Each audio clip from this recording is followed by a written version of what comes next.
Ese kubera iki dusoma inzandiko zandikiwe abandi bantu, tugasoma inzandiko z'Abaroma, iz'Abefeso, iz'Abakorino, kandi twe turi Abanyarwanda?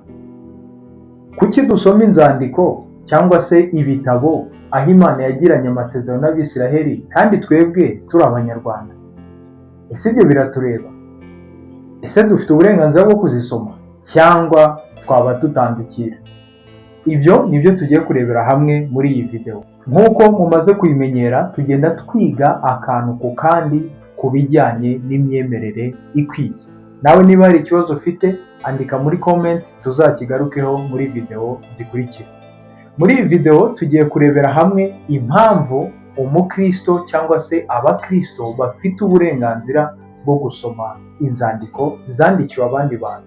Waba uri umunyarwanda, waba uri umuzungu, igihugu icyo ari cyo cyose waba ukomokamo, impamvu ibintu byanditse muri Bibiliya bitureba natwe nk'abakristo. Icya mbere, Pawulo nyirizina nyiri kwandika izo nzandiko nk'izo yandikiye Abaroma, Abefeso, Abagalatiya, Abakorinto n'abandi bagiye batandukanye, we ubwe yaduhaye uburenganzira bwo gusoma izo nzandiko.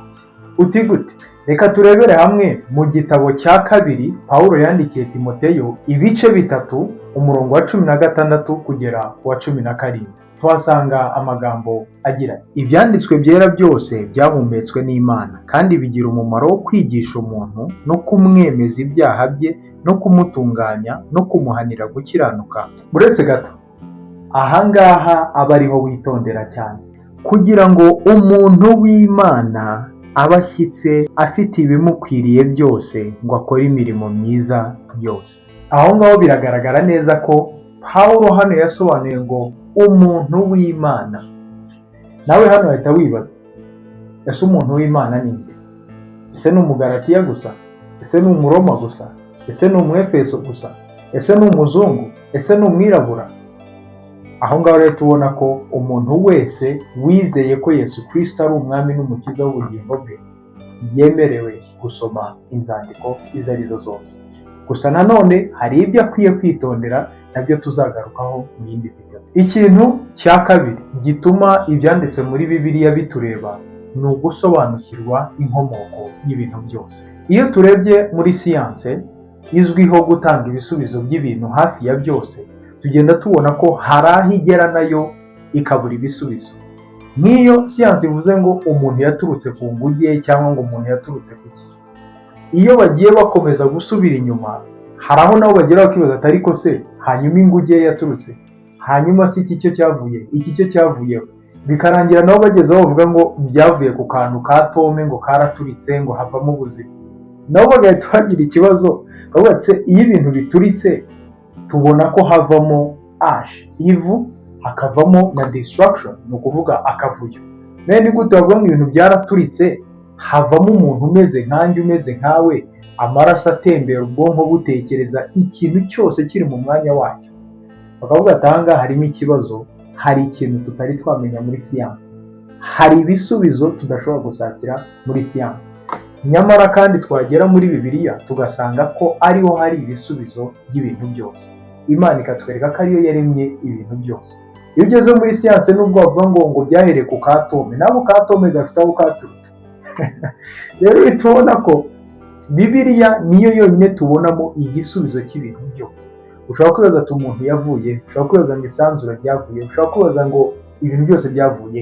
Bibiliya niyo irimo igisobanuro cy'ubuzima muri rusange. Mu magambo make ubona ko umuntu wese ugerageje kwibaza ngo ni iki naremewe cyangwa se kuki ndi ku isi, impamvu yo kubaho ni iyihe, byose birangira agarutse agasubira muri Bibiliya, kuko Imana yaremye byose niyo ifite igisobanuro cyabyo cyimbitse mu mwuzuro wabyo. Impamvu ya gatatu ishobora gutuma umuntu wese yisanga mu gusoma Bibiliya ni impamvu y'icyaha.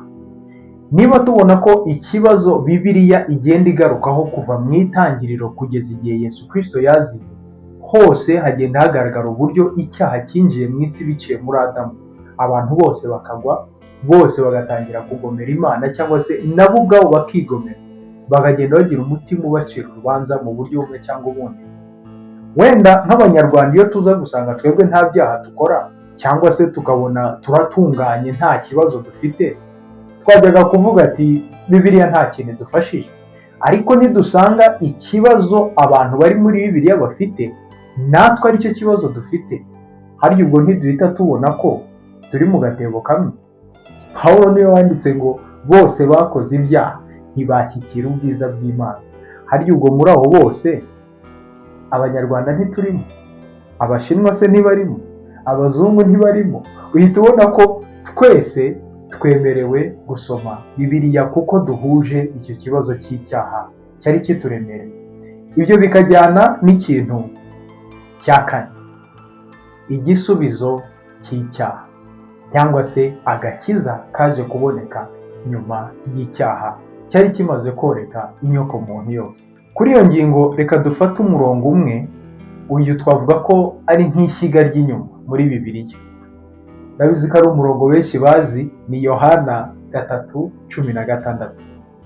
Tuhasanga amagambo agira ati, kuko Imana yakunze abari mu isi cyane, uretse gato, yakunze abari mu isi. Abari mu isi ni bande?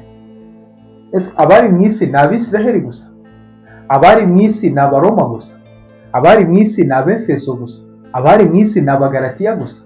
Aho uhita ubona ko Imana yakunze abantu bose bari mu isi. Natwe Abanyarwanda turimo, Abazungu barimo, Abashinwa barimo, Abayapani barimo, umuntu wese uri kuri iyi si, uwabayeho, uriho n'uzabaho, tuhita twisangamo hano. Byatumye itanga umwana wayo w'ikinege kugira ngo umwizera atarimbuka ahubwo ahabwe ubugingo buhoraho. Ahangaha rero tuhita tubona neza ko Imana yakunze abari mu isi bose, itanga igisubizo cya cyaha twabonye ku kintu cya gatatu cyangwa se ku ngingo ya gatatu. Icyo gisubizo kuko abantu bose bari bafite icyo kibazo, n'igisubizo cyaje gukemura ikibazo abantu bose bari bafite.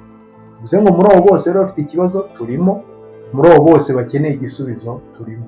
Mu yandi magambo, ibyo bishimangira neza ko twari dukwiriye kugira gute kuba dusoma Bibiliya. Ikintu cya gatanu, uretse no kuba Bibiliya twemerewe kuyisoma, ahubwo tunategetswe cyangwa se duhamagarirwa kuyisoma. Mu rwandiko rwa mbere rw'Abakorinto, ibice 5 umurongo wa 27, tuhabona amagambo agira ati, mbarahirije umwami wacu muzasomere bene data bose uru rwandiko. Aha wahita wibaza, Pawulo aba bene data bose yavugaga ni bande? Ese mwene data ni umuntu w'umunyarwanda gusa? Mwene data ni umuroma gusa? Mwene data ni umwefeso gusa? Nyamara uyu Pawulo wabyanditse yakomeza atubwira neza ko muri Yesu Kristo nta muyuda, nta mugiriki, nta mushinwa, nta muhinde, nta muzungu, nta mwirabura. Twese turi umubiri umwe wa Yesu Kristo.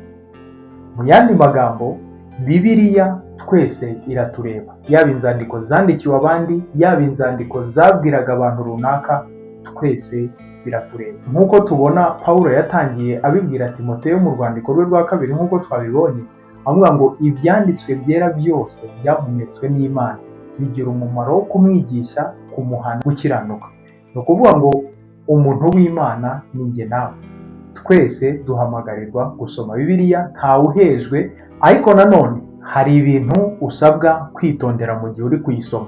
Kuko kuba twemerewe kuyisoma ntibivuze ngo uyisome ibintu byose ubimire ujye ubyerekezaho. Niba Imana yarabwiye umuntu ikintu runaka, nawe uhita ukimira. Niba tubona muri Bibiliya havuga ikintu runaka, nawe uhita ugifata. Bisaba kwitonda, hari ibintu ugomba kwitondera mbere y'uko usoma Bibiliya. Ibyo nabyo tuzabireba muri video itaha. Niba hari ikibazo nawe ufite, twandikire muri comment, tuzakigarukeho muri video itaha. Tubonane mu yindi video.